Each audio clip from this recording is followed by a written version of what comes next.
આમાં એવું છે કે વિજયપુર પોલીસ સ્ટેશનમાં 23/1ના રોજ અપહરણનો એક ગુનો દાખલ કરવામાં આવેલો હતો. આમાં હકીકત એવી છે કે ફરિયાદીની સગીરભાઈની દીકરી છે, એનું અપહરણ થયું હતું તે બાબતની ફરિયાદ હતી ને વિજયપુર પોલીસે આ બાબતે તપાસ કરતા એવી હકીકત ખુલેલી છે કે ફ્રી ફાયર કરીને એક ગેમ આવે છે. એ ગેમ મારફતે જે આરોપી છે પશ્ચિમ બંગાળનો છે, એની સાથે સગીર છે એ સંપર્કમાં આવેલી, છેલ્લા 1.5 વર્ષથી એમની સાથે સંપર્કમાં હતા.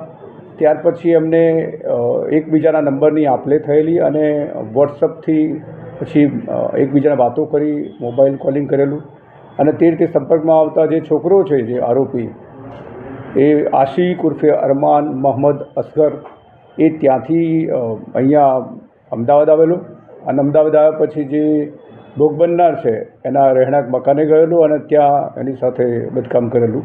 આ બાબતની ફરિયાદ આધારે પોલીસે તપાસ શરૂ કરેલી. 23 તારીખે ગયા પછી પોલીસે એના જે ટેકનિકલ એનાલિસિસ કરેલું અને એના સંશોધનો મારફતે વિજયપુર પોલીસે તપાસ કરતાં આ જે આરોપી અને ભોગ બનનાર બંને અમદાવાદ કાલુપુર રેલવે સ્ટેશનથી કવિ ગુરુ એક્સપ્રેસ છે એની અંદર પશ્ચિમ બંગાળ જવાના હતા અને એના સોર્સના કારણે એમને માહિતી મળી તો એમણે જે ખડગપુર રેલવે સ્ટેશન પોલીસ છે એને અહીંથી જાણ કરતાં ખડગપુર રેલવે પોલીસે બંનેને ત્યાં પકડી લીધા. ત્યાર પછી એક વિજયપુર પોલીસ સ્ટેશનથી એક PSI અને એક ટીમ આખી ગયેલી અને ત્યાંથી લાવેલા અને આ કામે ધોરણસરની કાર્યવાહી કરેલી.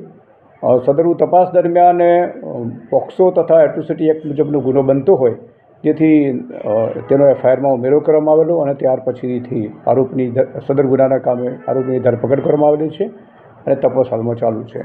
આવા જ અવનવા વિડીયો જોવા માટે ફોલો કરો IN Seconds.